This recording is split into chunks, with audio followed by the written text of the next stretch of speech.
Paglalamtrip gamit ang traktor, mga ka-viewers, mga ka-farmers. Dati ko ay taniman po ng ampalaya na nabagyo sa bagyong Christine.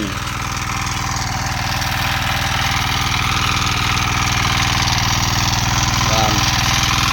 So lamang tayo pag meron tayo nito hand tractor.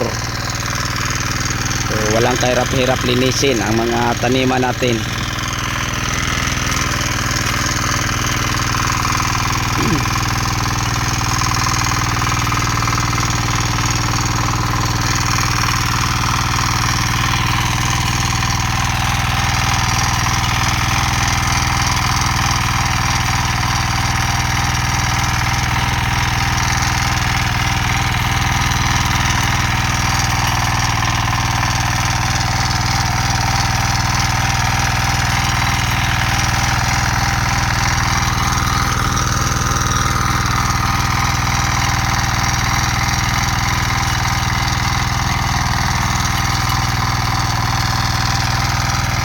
So pag mayroon tayo nito mga ka-farmers, mga ka-viewers, lamang tayo.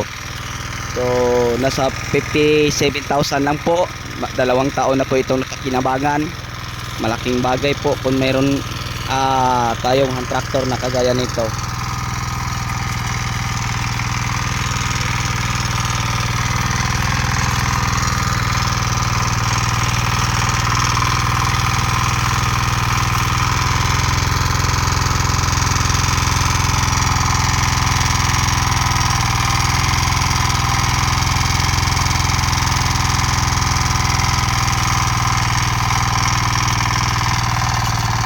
So yan lang po, mabilis lang.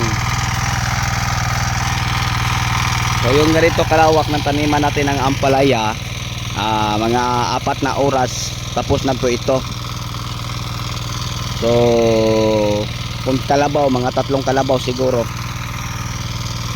Isang araw 3 kalabaw kung araruhin gamit ang kalabaw.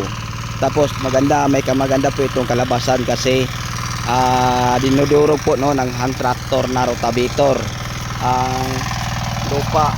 Tingnan nyo.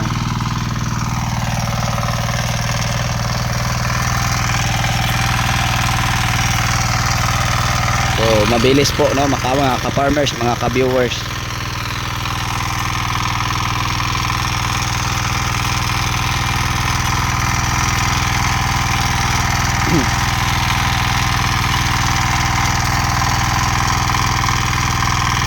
So share ko lang ulit, dati ay taniman po ito ng ampalaya kung saan ngayon pinapalitan po ng kamatis, yung kamatis natin na pinupunla na Diamante Max F1.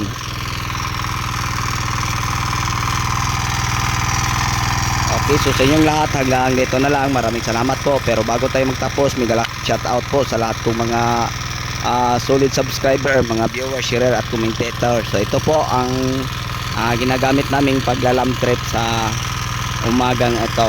So mga 4 hours tapos na to, pinakamatagal. Tapos nadaanan na 2 beses kasi yung unang hanggi ang pinakamay matagal kasi matitigas na po ang lupa, walang ulan sa amin. Okay, so sa inyong lahat hanggang dito na lang, maraming salamat po, bye bye.